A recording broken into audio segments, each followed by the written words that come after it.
Our other big story this Monday night, the defense turn in the McDonnell corruption trial. A parade of witnesses took the stand on the first day for the defense. It included former staff members of the McDonnell administration. One of them is talking once again about Maureen McDonnell's demeanor during the time in office. Down to your sides, Erin Kelly is back in Richmond tonight to wrap up the day's events. Erin?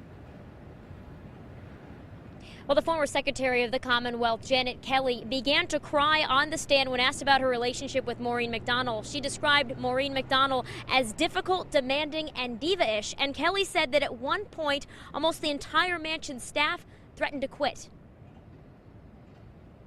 Governor Bob McDonnell walked out of court Monday, day one of his defense, building its case in the corruption trial against him and his wife.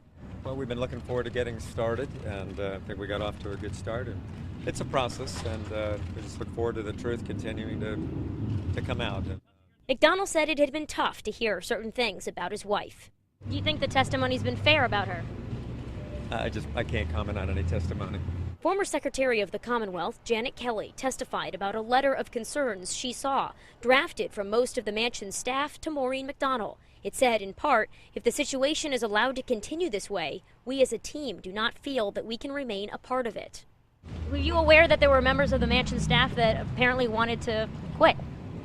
I really can't comment on that. And Janet Kelly went on to say that she didn't think that the letter would sit well with Maureen McDonnell, that she wouldn't be able to have the capacity to accept that letter or responsibility. Now, we also heard from several other members of the former governor's cabinet, including the Secretary of Finance, Richard Brown. He was asked whether or not the governor had ever asked him to allocate money for Star Scientific, of course, the company that Johnny Williams was the CEO for. He said no, he was not asked by the governor to allocate money. Then the Secretary of Commerce for the former governor, James Chang, was asked whether or not the governor had asked him ever to do anything for that company. He said he was never asked to do anything. He did admit on the stand that he contributed to Bob McDonnell's defense fund.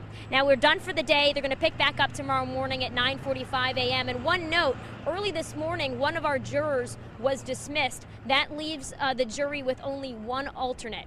For now, we're live in Richmond. Erin Kelly, 10 on your side. Our coverage of the McDonnell trial continues on wavy.com with a timeline of events in the case, as well as pictures of the evidence. And when Erin tweets from court, you can follow along. Her Twitter handle is Erin_Wavy.